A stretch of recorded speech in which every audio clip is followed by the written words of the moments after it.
We are currently all on a fiat currency. We trust the government in Texas here. We trust the United States government to print money, and we trust them that it's going to retain at least most of its value over time in order that we can conduct transactions with it and run commerce with it, facilitate our purposes in life involving trade using it. There's been a lot of talk in certain circles of politics and thinkers that maybe this is not so good. Perhaps we should go from fiat, which is by command and involves trust, back to a gold standard.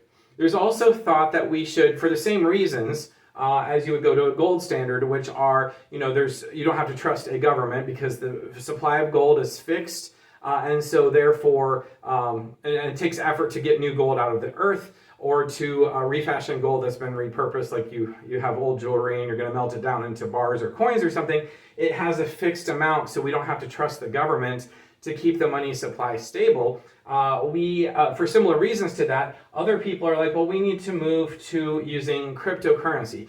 Cryptocurrency has many different forms in this point, many different types of it, but most of them are on the premise that there is some limited amount of this mined or created by solving puzzles on a computer. There's a fixed amount of crypto, and so it acts like a gold standard in that it fixes the amount of total money in the system. Therefore, a government can't take advantage over print and cause the currency to debase, because built into the cryptocurrency is that feature. Both of these approaches have similar problems to them.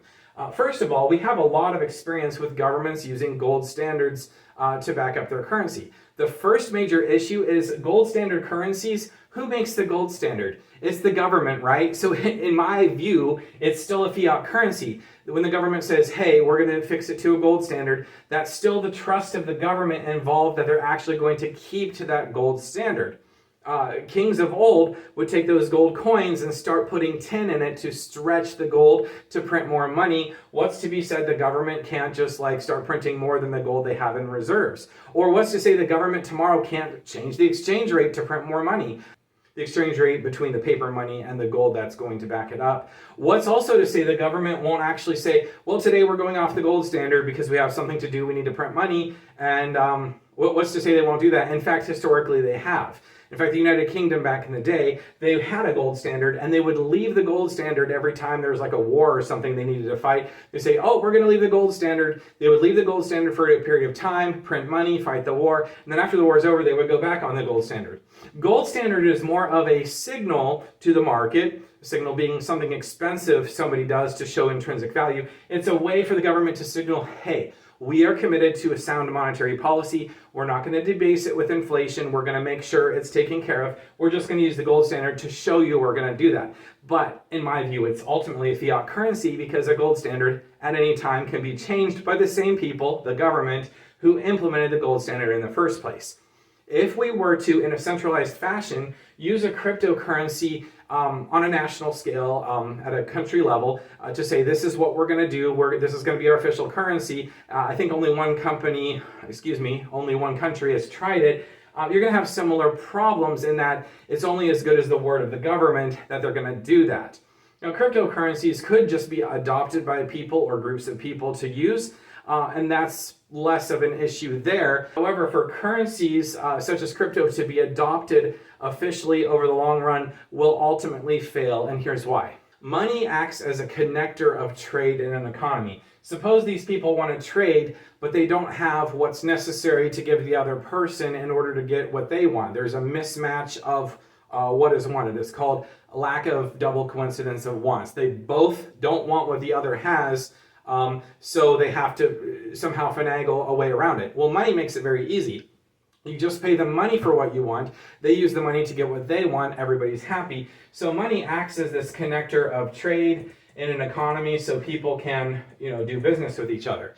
That's the purpose of it. When you have an advanced economy, you're going to have times where something happens and there's an emergency. People stop trading, it gets interrupted, there's fear in the market, and the money supply could fall or could be the normal amount, but it requires more money in there in order to kind of keep trade flowing so things don't lock up. In that instance, you're going to need a central authority to push more money into the system. And the best way to do that is with straight up fiat currency.